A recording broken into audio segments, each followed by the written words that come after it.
समय के चक्र को पहचानने के लिए कथा है। ये जो मैं इतना जोर लगाता हूं, इतनी बातें तुमसे कहता हूं, करोड़ों लोग इस कथा को सुन रहे हैं टीवी के माध्यम से।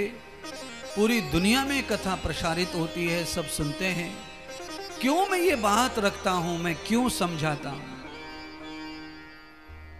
मुझे कई लोगों ने कहा, महाराज आप खाली कथा में जो लिखा है किताब में उतना ही बोलो, इधर का उधर का मत बोलो।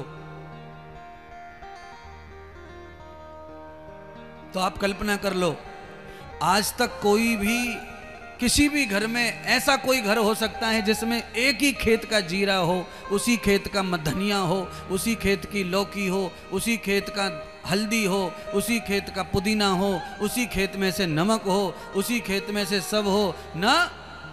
किसी खेत का जीरा, किसी खेत का धनिया, किसी खेत की सब्जी, किसी खेत की हल्दी, किसी खेत का नमक, अनेक जगह से आप लाएंगे तब सब्जी में जाकर के पूर्ति होती है।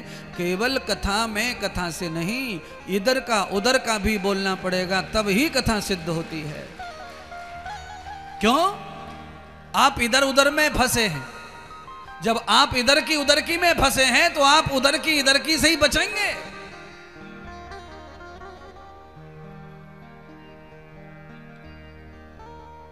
कथा होती है अपनी बात को सिद्ध करने के लिए कथा होती है। कथा का श्लोक, मंत्र, श्रुति, ऋचा, सूक्त, कोई भी प्रमाण होता है मेरी बात को सिद्ध करने के लिए।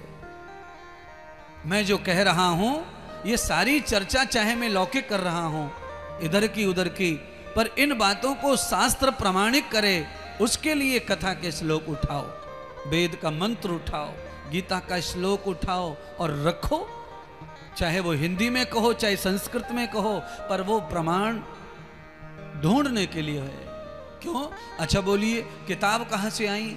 ये भागवत जी कहां से आई?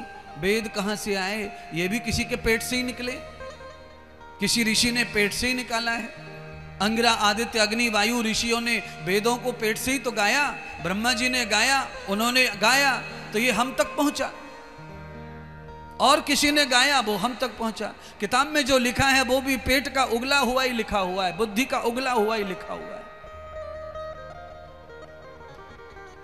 पर हमसे पहले जो उगल गए, लिख गए, हम जब पढ़ते हैं तो वो किताब दिखती है, पर जब ये किताब नहीं थी तब भी ज्ञान था, तब भी लोगों को लिए उपदेश थे, प्रवचन थे, सत्संग थे।